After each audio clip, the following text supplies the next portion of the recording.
আচ্ছা সবাই লক্ষ্য করো 16 নম্বর পৃষ্ঠার 8 নম্বর অঙ্ক। পুরো বাড়িতে ৯৮,০০০ গ্রাম চাল আছে। যে পুরো একটা বাড়িতে চাল আছে ৯৮,০০০ গ্রাম। কত গ্রাম চাল আছে? ৯৮,০০০ গ্রাম চাল আছে। বুঝতে পারছো সবাই? চাল আছে কতটুকু? ৯৮,০০০ গ্রাম। তাদের যদি প্রতিদিন যে বাড়িতে চাল আছে তাদের তো কি খাওয়া লাগে না? তাদের প্রতিদিন ৬৫০ গ্রাম চাল লাগে। কত পরিমাণ চাল লাগে? প্রতিদিন লাগে তাদের ৬৫০ গ্রাম। তবে কততম দিনে চাল শেষ হবে? এই ৬৫০ গ্রাম পরিমাণ চাল যদি তাদের প্রতিদিন কি হয় লাগে, তাহলে এরকম ভাবে তারা কি করে খরচ করতে করতে করতে করতে তারা একদিন দেখা যাচ্ছে যে এই ৯৮,০০০ গ্রাম চাল কি করে নেবো শেষ করে নেবে। এখন এখানে জানতে চাওয়া হয়েছে যে কত নাম্বার দিনে গিয়া এই চালটা কি হবে এই পরিমাণ চাল শেষ। বুঝতে পারছো? জি। তাহলে প্রতিদিন লাগে ৬৫০ গ্রাম। তাহলে মোট চালের পরিমাণ হচ্ছে ৯৮,০০০ গ্রাম। তাহলে আবার কি করতে হবে? ৬৫০ গ্রাম দ্বারা যদি আমরা ৯৮,০০০ গ্রাম বিক্রি করে ভাগ করি তাহলে তো আমরা কি পাবো? দিনের সংখ্যা পাবো না? জি। তাহলে আমরা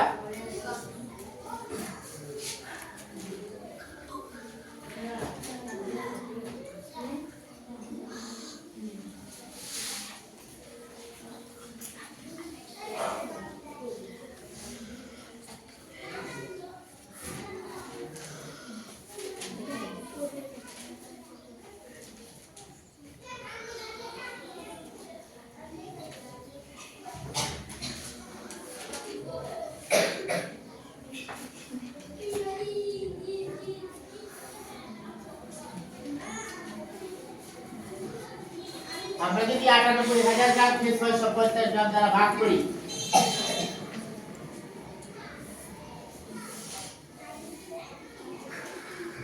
তাহলে দেখো আমরা ৯৮,০০০ ভাগ ৬৫০। তারপরে আমরা এখানে ভাগ করে যা হয় লিখব। এখন আমরা হিসাব এখানে করি। ভাগ করি ৬৫০ ৯৮,০০০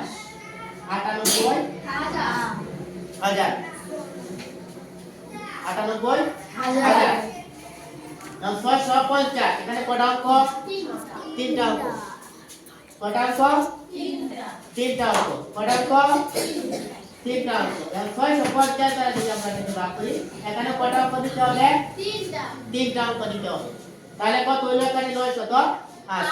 এখন লক্ষ্য করো আমরা জানি এই বাজার দ্বারা যখন আমরা বাড়িতে কি করি ভাগ করি, ঠিক আছে? লক্ষ্য করো ৬৫০ দ্বারা আমরা কি করি ৯৮০ কে যদি আমরা ভাগ করি, ঠিক আছে? জি। অর্থাৎ এখানে ৩ অঙ্ক, এখানে আমার ৩ অঙ্ক, দ্বিতীয় অঙ্ক। বুঝতে পারছো? জি। ৬৫০ ৯৮০ কাছাকাছি না? জি। ৬৫০ কে যদি আমরা দুইবার আমরা গুণ করি তাহলে কি হয়ে যাবে? ৯৮০ থেকে বেশি হয়ে যাবে। তাহলে কি দেওয়া যাবে? জি না। তাহলে কি করতে হবে? একবার। তাহলে একটা লেখো কোথায়? কোনটার উপরে? শূন্যের উপরে। কারণ এখানে ১ ২ ৩ অর্থাৎ তিনটা সংখ্যা যে আমরা তিনটা অঙ্ক দিয়ে ধরলাম এর লাস্ট এটার উপর দিতে হবে। বুঝতে পারছো? আচ্ছা ১ দ্বারা ০ কে গুণ করলে ০, ১ দ্বারা ৫ কে গুণ করলে ৫, ১ দ্বারা ৬ কে গুণ করলে ৬। বুঝতে পারছো? এখন কাজ কি আবার? এখন কি কাজ? বিয়োগ। ০ থেকে ০ বিয়োগ করলে ০, ৮ থেকে ৫ বিয়োগ করলে ৩, ৮ থেকে ৫ বিয়োগ করলে ৩, ৯ থেকে ৬ বিয়োগ করলে ৩৩০। ঠিক আছে?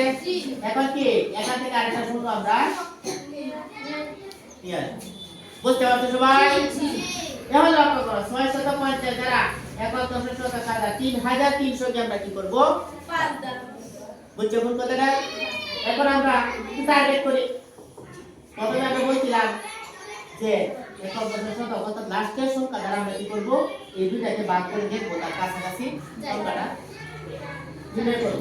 তাহলে ৬ দ্বারা ৩৩ কে যদি আমরা ভাগ করি ৫ ৬ 30 ঠিক আছে কোন কথাটা অর্থাৎ কাছাকাছি গেছে বুঝতে পারছো এখন 5 দ্বারা যদি আমরা এটাকে ভাগ করি তাহলে কি হবে এটা কাছাকাছি তাহলে আমরা 5 দ্বারা ভাগ করে দেখি 5 দিয়ে 0 এর গুণ করলে 5 0 গুণে 0 5 দিয়ে 5 কে গুণ করব 5 5 গুণে 25 এর 5 5 5 এর 25 এর 5 হলো কত 2 এই 5 দ্বারা আবার করতে 5 6 গুণে 30 আর আগে ছিল কত 2 30 আর কি কত 32 কি বুঝতে পারছো সবাই এখন কাজ কি এখন কাজ হচ্ছে বিয়োগ করা 0 থেকে বিয়োগ করলে 0 0 থেকে 5 কে বিয়োগ করা যাবে হ্যাঁ কি করা লাগবে এটা থেকে একটা শতক অর্থাৎ একক দশক শতক একটা শতক দশকের করে নিয়ে যেতে হবে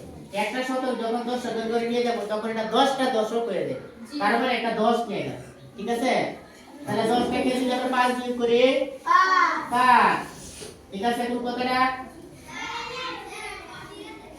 5 এখন আমরা শতকের মধ্যে শতক নিয়ে গেছিলাম না তাহলে কি একটা শতক এটা কমবে গেছি না তাহলে কমবে গেলে কয়টা হলো 3 এর থেকে 1 গেলে 2 হলো না 2 উপরে 2 নিচে 2 2 থেকে 2 চলে গেলে 0 আর দেওয়া বুঝতে পারছো এখন লক্ষ্য করো আরেকটা কি 0 না তাহলে 650 থেকে 500 মধ্যে যাবে না গেলে কি করা 0 বাদ দাও জি স্যার হ্যাঁ আর এটা 0 দেব তা 0 দিয়ে 0 কে গুণ করলে 0 0 দিয়ে 5 কে গুণ করলে 0 0 দিয়ে 6 কে গুণ করলে 0 এখন 500 থেকে 0 বিয়োগ করলে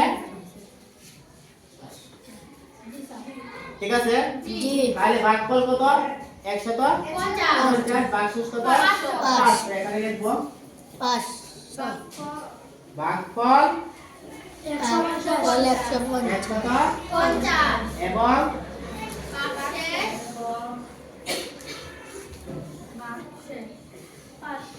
ভাগশেষ 500 এখন লক্ষ্য করো 150 দিন চাল যাওয়ার পরবর্তীতে দিন আরো 500 গ্রাম চাল অবশিষ্ট বুঝতে পারছো কোন কথাটা জি কত গ্রাম রয়েছে অবশিষ্ট চিন্তা করো তো দেখি কত গ্রাম রয়েছে অবশিষ্ট হ্যাঁ অর্থাৎ এখন আমরা দেখব 150 দিন 150 দিন কি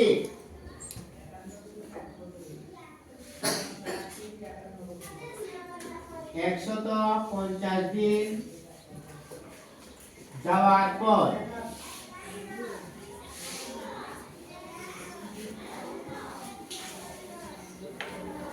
যাওয়ার পরেও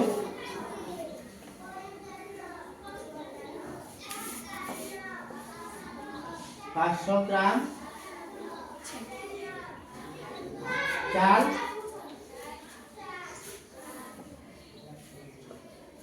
অবশিষ্ট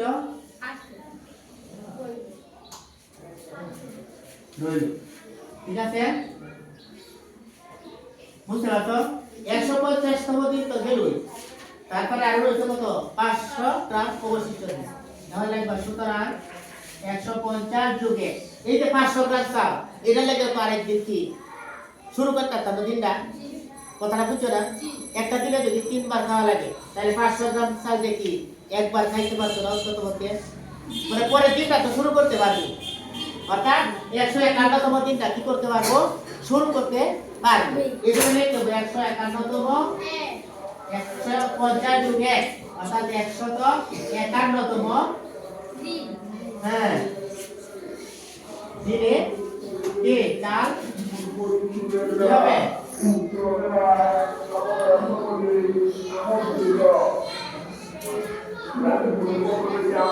বুঝতে পারছো কথাটা অর্থাৎ এততম দিনে চাল কি করবো শেষ হয়ে তাহলে উত্তর কত হবে অর্থাৎ 100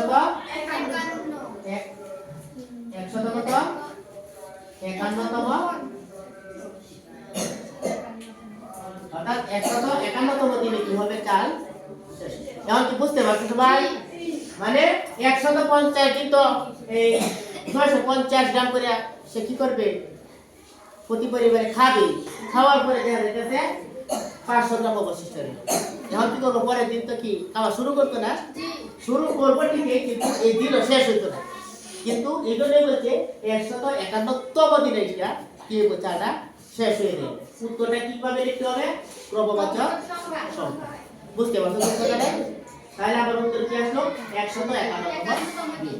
তাহলে কি আমরা সহজভাবে বুঝতে পারলাম না যে 98,000 গ্রাম চালকে যদি প্রতি পরিবারে 650 গ্রাম চাল কি করে খায়, তাহলে তারা কত দিন খেতে পারবে?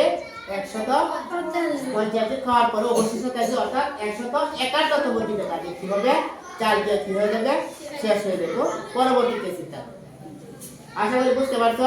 কি কোনো সমস্যা আছে? আচ্ছা, ধন্যবাদ।